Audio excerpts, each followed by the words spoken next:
Assalamualaikum warahmatullahi wabarakatuh. Perkenalkan, nama saya Darmaya Nafita Utari, NPM 1821020342, kelas D, semester 5, Prodi Hukum Tata Negara.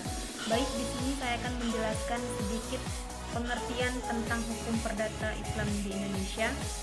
Yang pertama, ada pengertian hukum adalah perangkat peraturan-peraturan yang dibuat oleh yang berwenang, yaitu negara, dengan tujuan mengatur tata kehidupan bermasyarakat, yang mempunyai ciri memerintah dan melarang serta mempunyai sifat memaksa serta mengikat anggotanya dengan menjatuhkan sanksi hukuman bagi mereka yang melanggarnya. Sedangkan hukum perdata adalah hukum yang bertujuan menjamin adanya kepastian di dalam hubungan di antara orang yang satu dengan orang lain, kedua-duanya sebagai anggota masyarakat dan benda dalam masyarakat.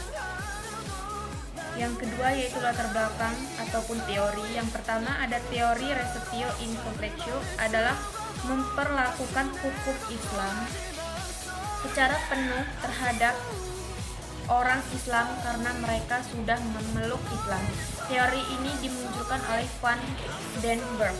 Yang kedua, teori reseptif, masuknya pemerintah kolonial Belanda ke Indonesia membawa perubahan-perubahan dalam pelaksanaan hukum Islam.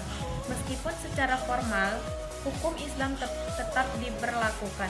Kritik ini dimulai Cornelis van Vollenhoven pada tahun 1874 sampai 1933. Kemudian dilanjutkan oleh Christian Schnauz Horck-Grenje pada tahun 1857 sampai 1936. Penasehat pemerintah Hindia Belanda tentang soal-soal Islam dan anak negeri. Dan yang ketiga, teori receptio exit atau receptio contrario.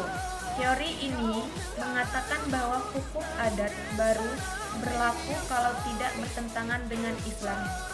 Pada tahun 1950, dalam konferensi Departemen Kehakiman di Salatiga, Profesor Hazairin telah mengarahkan suatu analisis dan pandangan agar hukum Islam itu berlaku di Indonesia tidak berdasarkan pada hukum adat. Dan yang ketiga ada hukum perdata Islam dan kekuatan hukumnya di Indonesia. Kekuatan hukumnya dianalisis secara ketatanegaraan di negara Republik Indonesia. Dapat dikatakan bahwa asasnya dalam Pancasila dan Undang-Undang Dasar 1945. Perilaku umat Islam dalam melaksanakan hukum Islam Indonesia ada 5, yaitu syariah, fikih, fatwa ulama atau hakim, keputusan pengadilan, perundang-undangan. Baik, sekian dari saya. Mohon maaf apabila ada salah-salah kata. Saya ucapkan terima kasih. Wassalamualaikum warahmatullahi wabarakatuh.